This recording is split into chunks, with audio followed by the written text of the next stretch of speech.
Welcome to civil medicine YouTube channel. Civil medicine YouTube চ্যানেলে তোমাদেরকে সকলকে আবার স্বাগত। তো আজকে আমি তোমাদের সামনে নিয়ে হাজির হয়েছি আমাদের West Bengal municipal service commission যে কলকাতা মিউনিসিপ্যাল কর্পোরেশনের জন্য অর্থাৎ কেএমসির জন্য যে সাব অ্যাসিস্ট্যান্ট রিক্রুটমেন্টের যে এক্সামিনেশনগুলো বিগত বছরগুলো নিয়েছে তার সলিউশন নিয়ে। তো আজকে আমি যে সলিউশনটি নিয়ে এসেছি সেটা হচ্ছে 2018 সলিউশন, ডিটেল সলিউশন নিয়ে। এটি আমার পার্ট 1। আমি এখানে টোটাল আজকে 25টি কোশ্চেন ডিসকাস করবো ওই ডিটেলস সলিউশন নিয়ে। তো তোমাদেরকে যেটা আগেও আমি বলেছি, আরেকবার বলছি যে ডাব্লিউবিএমএসসির যে মানে তো ওয়েস্ট বেঙ্গল মিউনিসিপ্যাল সার্ভিস কমিশনের যে এক্সামগুলো হয়, সেটা কেএমসি হোক বা আদার্স যে এক্সামগুলো হয় যে কোনো কর্পোরেশনের জন্য বা ডেভেলপমেন্ট অথরিটির জন্য, তাদের জন্য সব কোশ্চেন প্যাটার্ন সেম এবং সিলেবাসও সেম।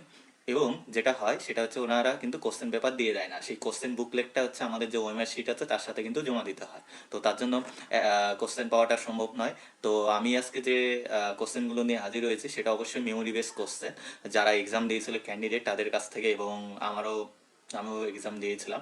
তো সেই মেমোরি বেসের উপর বেস করে আমি কোশ্চেনগুলো নিয়ে এসেছি। তো টোটাল 100টি কোশ্চেন সেটা কালেক্ট করা সম্ভব না মেমোরি উপর বেস করে, তো কিছু কোশ্চেন মাঝখানে মিসিং আছে। তো ওভারঅল মোটামুটি আমি 90 থেকে 95টা কোশ্চেন আমি তোমাদেরকে ডিসকাস করবো এই 18 সালে। তো চলো দেখে নিই ফার্স্ট কোশ্চেন কি আছে।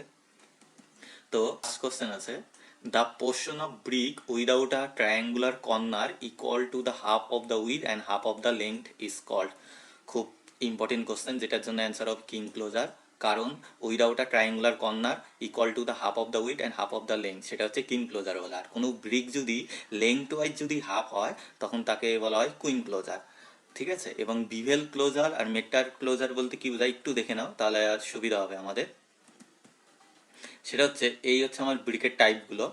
ঠিক আছে, তো এটা হচ্ছে আমার ফুল ব্রিক। ঠিক আছে, এবার লেন্থ ওয়াইজ যদি আমার ডিভাইড করা হয় half brick, that is call queen closer. ঠিক আছে, এটাও কুইন ক্লোজার কোয়ার্টার, মানে length wise half as well as breadth wise half. ঠিক আছে, এইটা হচ্ছে আমার কিং ক্লোজার, যেখানে উইদাউট কর্নারগুলোকে স্প্লিট করায়, যেটা হচ্ছে উইডের থেকে হাফ নিয়ে আর লেন্থের থেকে হাফ নিয়ে, যেটাই আমার কোশ্চেনে বলেছে। ঠিক আছে, ক্লিয়ার। এটা হচ্ছে আমার বিভেল ক্লোজার, যেটা হচ্ছে উইডের হাফ নিয়ে একদম আর একটা কর্নার অব্দি করা হয়, যেটা এখানে অপশনে আছে। তাহলে আমার অপশন অনুযায়ী বিভেল্ট হবে না। তারপর আমার অপশনে আরেকটা আছে মিটার্ড ক্লোজার। ঠিক আছে, এটা হচ্ছে মিটার ক্লোজার, যেটা হচ্ছে একটা কর্নার থেকে লেন্থের হাফেরও কম নিয়ে কেটে দেওয়া হয়, তাকে বলা হয় মিটার ক্লোজার। ঠিক আছে, ক্লিয়ার। তো আমাদের next question, lime water is generally made with, এটা খুব common question, lime water hydraulic lime দিয়ে বানানো হয়, তো আমার অ্যান্সার হবে hydraulic lime. Next, the main ingredients of Portland cement are, তো এইখানে আমি চারটা দিয়ে দিয়েছি, চারটা দেখেই বুঝতে পেরেছো এগুলো হচ্ছে সিমেন্টের কনস্টিটুয়েন্ট বা কম্পোজিশন। তো ফার্স্ট আমাদের লাইম থাকে ওয়েটের দিক থেকে সব থেকে বেশি, 64.64 গ্রামের মতো।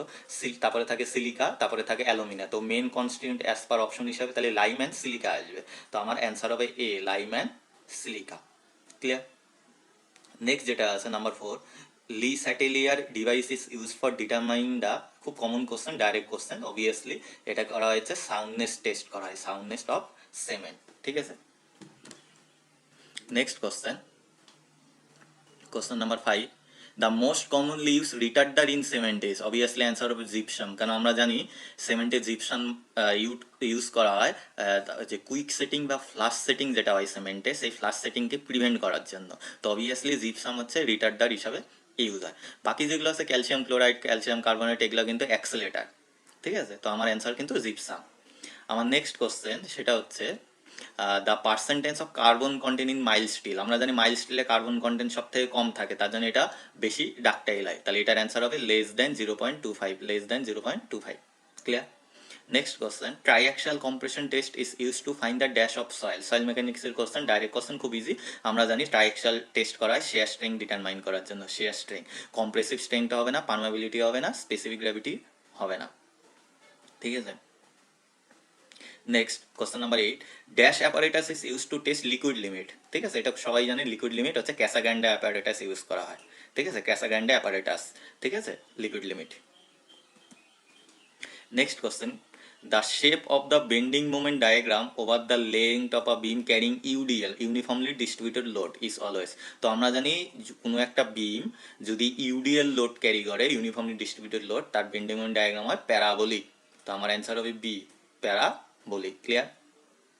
নেক্সট, প্রিস্ট্রেসিং ক্যান এলিমিনেট, ঠিক আছে, এটা অ্যান্সার হবে টেনসাইল স্ট্রেস। অনেকে কম্প্রেসিভ করে দেবে কিন্তু হবে টেনসাইল। মনে রাখবে একটা জিনিস তোমরা নোট ডাউন করে নিতে পারো, সেটা হচ্ছে prestressing process involve application of an initial compressive pre-stress on a structure to minimize or eliminate the internal tensile stress। অর্থাৎ প্রিস্ট্রেস ফোর্স বা স্ট্রেস যেটা অ্যাপ্লাই করা হয় সেটা কিন্তু কম্প্রেসিভ নেচার, অ্যাপ্লিকেশনটা কম্প্রেসিভ, যেটা করা হয়েছে এলিমিনেট অর মিনিমাইজ করার জন্য সেটা হচ্ছে ইন্টারনাল টেনসাইল স্ট্রেস। তো এখানে এলিমিনেট বলছে, তো আমার কিন্তু টেনসাইল স্ট্রেস হবে, কম্প্রেসিভ হবে না। কম্প্রেসিভ কখন হবে? যখন প্রিস্ট্রেসটা অ্যাপ্লাই করা হয়, in nature of compressive. Clear? Next question, the permissible total losses in pre tensioning system. ঠিক আছে, প্রি টেনশনিং সিস্টেমের ক্ষেত্রে জেনারেলি পারমিসিবল লসেস হয় 20-25%। ওকে, 20-25%। ঠিক আছে, তো এখানে অপশন হিসাবে আমার 20-র উপরে 21 আছে, তো তারপর আমার কারেক্ট অ্যান্সার হবে 21। আর তোমরা নোট ডাউন করে নিতে পারো, এই পোস্ট টেনশনিং দ্য ভ্যালু হয় হচ্ছে 15-18%, 15-18%। ঠিক আছে, আর এটা মনে রাখবে প্রি টেনশন যেহেতু আগের থেকে হয় তার জন্য এর লসটা বেশি হয় কার থেকে? পোস্ট টেনশনিং এর থেকে, এবং জেনারেলি 5-7%-এর মতন বেশি হয়, সেটা এই পারমিসিবল ভ্যালুর থেকেই বোঝা যাচ্ছে। Clear? Next question, the number of stages involve in a construction project. ঠিক আছে, এটার অ্যান্সার হবে 6, কারণ 6টা স্টেজ হচ্ছে আমাদের কনস্ট্রাকশন প্রজেক্টে ইনভলভ থাকে। তোমরা নোট ডাউন করে নিতে পারো, মেনলি এই 6টা স্টেজ ইনভলভ হয়। প্রথমে হয় সাইট ইনভেস্টিগেশন, তারপরে আমরা ডিজাইন করি, তারপরে এস্টিমেশন অ্যান্ড ড্রয়িং করি, তারপরে স্পেসিফিকেশন হয়, তারপরে প্রকুরমেন্ট অফ ম্যাটেরিয়াল হয়, and last one is supervision. ঠিক আছে, এই হচ্ছে 6টা স্টেজ। নেক্সট হচ্ছে minimum diameter of tunnel shaft. ঠিক আছে, এটা ডাইরেক্ট কোশ্চেন, মনে রাখতে হবে টানেল ইঞ্জিনিয়ারিং এর থেকে, সেটা হচ্ছে 4.3 মিটার হয়। ঠিক আছে, minimum dia of tunnel shaft. Next question, the coast as per 1991 notification have been divided into, সেটা হচ্ছে 4টা জোনে হবে। ঠিক আছে, এই নোটিফিকেশন অনুযায়ী 4টা জোনে করা হয়, তারপর এটা ফার্দার রিভাইজ হয় 2003-তে, 2003-এ, এবং সেখানেও কিন্তু এই 4টা জোনই কিন্তু মেনশন করা হয়। তোমরা নোট ডাউন করে নিতে পারো, 4টা জোন হচ্ছে এইগুলো: CRG Z1 হিসাবে, 2 হিসাবে, 3 হিসাবে, 4 হিসাবে। CRZ বলতে বোঝা যাচ্ছে coastal regulation zone, coastal regulation zone, এরকম করে 4টা জোনে ডিভাইড করা হয়। ঠিক আছে, আফটার মডিফিকেশন 2003 এটাও কিন্তু 4টি জোনই রয়ে গেছে। Next question, from a part network analysis two information is available as. তো ইনফরমেশনগুলো হচ্ছে expected duration of the project হচ্ছে দেওয়া আছে 36 ডেজ, আর স্ট্যান্ডার্ড ডিভিশন দেওয়া আছে 5.48 days. The construction agency would find out the target duration, অর্থাৎ টার্গেট ডিউরেশন ফাইন্ড আউট করতে বলছে করসপন্ডিং 95% প্রবাবিলিটি। ঠিক আছে, টু কমপ্লিট দ্য প্রজেক্ট। ঠিক আছে, এবার টার্গেট ডিউরেশনটা কি এখানে আমাকে অপশন বলছে। তো চলো সলিউশনটা দেখে নেই। তো এটা সলিউশন করতে গেলে আমাকে প্রথমে জেড বের করতে হবে। জেডটা কি? Probability factor. যেটা আমার প্রবাবিলিটি ফ্যাক্টর, যেটা হচ্ছে TS minus TE by sigma হয়, যে এইটা হচ্ছে আমার হচ্ছে টার্গেট টাইম। ঠিক আছে, আর এটা হচ্ছে আমার expected time divided by sigma, মানে স্ট্যান্ডার্ড ডিভিশন। ঠিক আছে, এবার এখানে বলবো যে এই কোশ্চেনটা সলভ করা প্রবলেম এক্সাম হলে, তার কারণ হচ্ছে এখানে একটা জিনিস লাগবে, যেটা হচ্ছে জেড এর ভ্যালু লাগবে। ঠিক আছে, করসপন্ডিং 95% প্রবাবিলিটি, যেটা আমাদের মনে রাখা সম্ভব না, এটা টেবিলের থ্রুতে হয়, কিন্তু এখানে কোশ্চেনে দেওয়া উচিত ছিল, দেয়নি। তো আমি বই দেখে সলভ করে দিচ্ছি তোমাদের, কিন্তু এটা এক্সাম হলে সলভ করা চাপের, কারণ জেড এর ভ্যালু করসপন্ডিং 95% প্রবাবিলিটি না জানলে এটা করা যাবে না, যেটা জেনারেলি 1.7 এর মতো হয়, অ্যাপ্রক্স 1.7 হয়। ঠিক আছে, এই ভ্যালুটা দেওয়া উচিত ছিল, নাহলে কিন্তু এটা সলভ করা যাবে না, কারণ এখানে দুটো আননোন থেকে যাচ্ছে। এবার আমাকে তো টিএস বের করতে হবে। ঠিক আছে, তো জেডটা আমাকে জানতে হবে 95% করসপন্ডিং। ঠিক আছে, তো এইরকম ক্যালকুলেশন করলে আলটিমেটলি 45 পয়েন্ট সামথিং বের হয়। ঠিক আছে, তাহলে আমার এখান থেকে আনসার হবে approximately 45 days. Clear? Approximately 45 days. My next question, CPM network is, এটা আমরা সবাই জানি, 1 টাইম অ্যাক্টিভিটি। ঠিক আছে, আর 3 টাইম অ্যাক্টিভিটি হচ্ছে পার্ট। ঠিক আছে, 3 টাইম অ্যাক্টিভিটি হয় হচ্ছে আমাদের পার্ট, আর সিপিএম হচ্ছে 1 টাইম অ্যাক্টিভিটি। ঠিক আছে, 3 টাইম বলতে কি কি? একটা হচ্ছে পেসিমেট্রিক টাইম, অপটিমিস্টিক টাইম, আর হচ্ছে আমরা জানি যেটা মোস্ট লাইকলি টাইম। ঠিক আছে, এই 3টা টাইম হয়। Next 17, the minimum depth of foundation as per latest is code of practice, এটা অ্যান্সার হবে 500 mm, নট 900। ঠিক আছে, এটার অ্যান্সার হবে 500 mm, কারণ minimum depth of foundation as per is 1080, তোমরা কোডটা দেখতে পারো, 1985 is 500 from the ground level. ঠিক আছে, 500 mm as per is 1080। Next question. In standard consistency test of cement, the gauging time shall be kept between. Gauging time বলতে আমরা standard consistency করার জন্য যে স্যাম্পল বানাই, সেই স্যাম্পল বানানোর জন্য যে সিমেন্ট পেস্টটা করি, সেই সিমেন্ট পেস্ট ওয়াটার মিশে তার গজিং করার টাইম জেনারেলি 5 মিনিট করা হয়, 3 to 5 মিনিটস। ঠিক আছে, 3 to 5 মিনিটস। আমার next question, a cantilever beam rectangular in cross section is subjected to an isolated load at its free end. If the width of the beam is doubled, the deflection of the free end will be changed in the ratio. কিচ্ছু না, একটি cantilever বিম আছে, subjected to point load আছে। এবার কি করা হলো, বিমটির cross সেকশনের মধ্যে হচ্ছে উইথটাকে ডবল করে দেওয়া হলো, তাহলে আমার ডিফ্লেকশন কি হবে? তো আমরা জেনারেলি জানি deflection delta equal to PL³/3, এটা হচ্ছে পয়েন্ট লোডের ক্ষেত্রে ক্যান্টিলিভার বিমে। ঠিক আছে, এবার হচ্ছে আমাদের এখানে কোশ্চেন হচ্ছে বিম সেম আছে, অর্থাৎ লোড সেম আছে, লেন্থ সেম আছে, ম্যাটেরিয়াল সেম, তাহলে আমি এখান থেকে লিখতে পারি delta directly proportional 1/i, I মানে মোমেন্ট অফ ইনার্শিয়া। ঠিক আছে, যেটা হচ্ছে 1/12 BD3। এইখান থেকে আমার যদি ডিও সেম থাকে, শুধু বি চেঞ্জ বলেছে, এখান থেকে আমি লিখতে পারি ডেল্টা ডাইরেক্টলি প্রপোর্শনাল 1/b। ঠিক আছে, তার মানে বি বাড়লে ডেল্টা কমে যাবে। তাহলে এখানে কি বলছে, বি ডবল হয়ে যাচ্ছে, তার মানে আমার ডেল্টা হয়ে যাবে হাফ, 1/2। তো আমার অ্যান্সার হবে C, 1/2। Clear? Next question. Stress in member of statically determinate simple frame can be determined by, এটা আমরা জানি মেথড অফ জয়েন্টও করা যায়, মেথড অফ সেকশনও করা যায়, গ্রাফিক্যাল সলিউশন যেটা আছে গ্রাফিক্যাল সলিউশনও করা যায়, অর্থাৎ আমার এটার অ্যান্সার হবে অল অফ অ্যাবাভ। ঠিক আছে, clear? Next, PVC stand for, easy question, এটার অ্যান্সার বি হবে পলিইথিলিন ভিনাইল ক্লোরাইড, যেটাকে আমরা পলিভিনাইল ক্লোরাইড বলি, পিভিসি। ক্লিয়ার?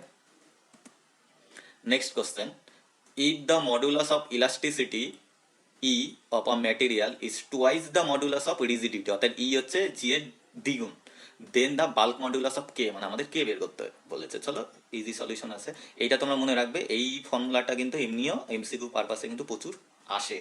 ঠিক আছে, পরীক্ষাতে E equal to 9 kg/g+3 kg, এই হচ্ছে ইয়ং মডুলাস, K হচ্ছে আমার বাল্ক মডুলাস, G হচ্ছে শেয়ার মডুলাস অফ রিজিডিটি। ঠিক আছে, এবার আমাকে কোশ্চেনে কি বলছে, E হচ্ছে G এর 2 টাইমস, তাহলে E equal to আমি 2G লিখতে পারি। ঠিক আছে, তাহলে এখানে বাকি যা আছে আমি কস মাল্টিপ্লিকেশন করে আলটিমেটলি সবকিছু করে K ইকুয়াল টু আমার বের হচ্ছে 2/3 অফ G। ঠিক আছে, 2/3 অফ G, তা আমার কারেক্ট অ্যান্সার কিন্তু B, 2/3 of G। Clear? Next question 23, given that the density of the earth is W, the angle of repose phi, and the H is the height of the wall, and the earth retain is level, the active earth pressure on the retaining wall is given by, তাহলে আমাকে এখানে active earth pressure বের করতে বলছে। আমরা জানি total active earth pressure হচ্ছে half KA gamma H square, এটা আমরা জানি। ঠিক আছে, গামা হচ্ছে ডেন্সিটি বা ইউনিট ওয়েট সয়েল, যেখানে এখানে স্মল ডাব্লিউ দিয়ে বলেছে। ঠিক আছে, আর হাইটটাকে স্মল এইচ দিয়ে দিয়েছে। আর কে হচ্ছে coefficient of active earth pressure, যার ভ্যালু হয় 1 - sin phi / 1 + sin phi।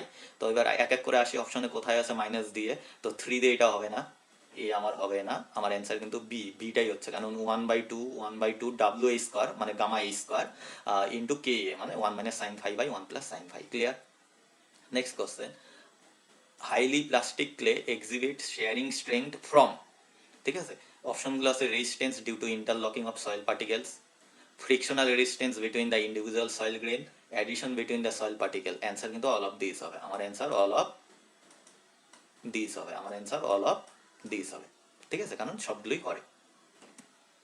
My next question, according to code practice of Indian Road Congress, the depth of foundation should be at least, এটা তোমাদের মনে রাখা উচিত, আমি বলে দিচ্ছি as per IRC 78 অনুযায়ী এটা কিন্তু 1/3 times of the scout depth of below HFLR। ঠিক আছে, highest flood level। Clear? as per IRC 78। Next question, a steel member carrying compressive load resulting from the dead loads and the imposed load, the maximum value of the effective slenderness ratio। এটা হচ্ছে আমার still স্ট্রাকচারের question, অবশ্যই এটা আমরা জানি IS 800/2007 table number 3 কিন্তু একটা দেওয়া আছে, ভ্যালুগুলো ডিফারেন্স ভ্যালুগুলো দেওয়া আছে, তো সেই টেবিল অনুযায়ী আমার কিন্তু অ্যান্সার হবে 180, আমার অ্যান্সার হবে 180। ঠিক আছে, তো আজকে এই অবধি টোটাল 25টি কোশ্চেন আমার ডিসকাস করা হয়ে গেল। আমি আমার পার্ট 2-তে নেক্সট ভিডিওতে আমি বাকিগুলো কোশ্চেন নিয়ে তোমাদের সামনে হাজির হবো। যদি ভিডিওটি অবশ্যই ভালো লাগে এবং তোমরা যদি মনে করো অবশ্যই এইগুলো তোমার উপকার লাগবে, তো অবশ্যই ভিডিওটি শেয়ার করবে এবং লাইক করবে। আর এখনও যারা আমার চ্যানেলটি সাবস্ক্রাইব করেনি অবশ্যই সাবস্ক্রাইব করবে। আমাদের ইঞ্জিনিয়ারিং অর্থাৎ টেকনিক্যাল বিষয় বিভিন্ন চাকরির আপডেট এবং online form fill up process এবং বিভিন্ন এক্সামের প্রিভিয়াস ইয়ারের কোশ্চেন সলিউশন একদম অ্যাকুরেট পেতে গেলে অবশ্যই আমার চ্যানেলটিকে আজকে সাবস্ক্রাইব করবে এবং বেল আইকনটি অবশ্যই অন করে রাখবে। Thank you very much.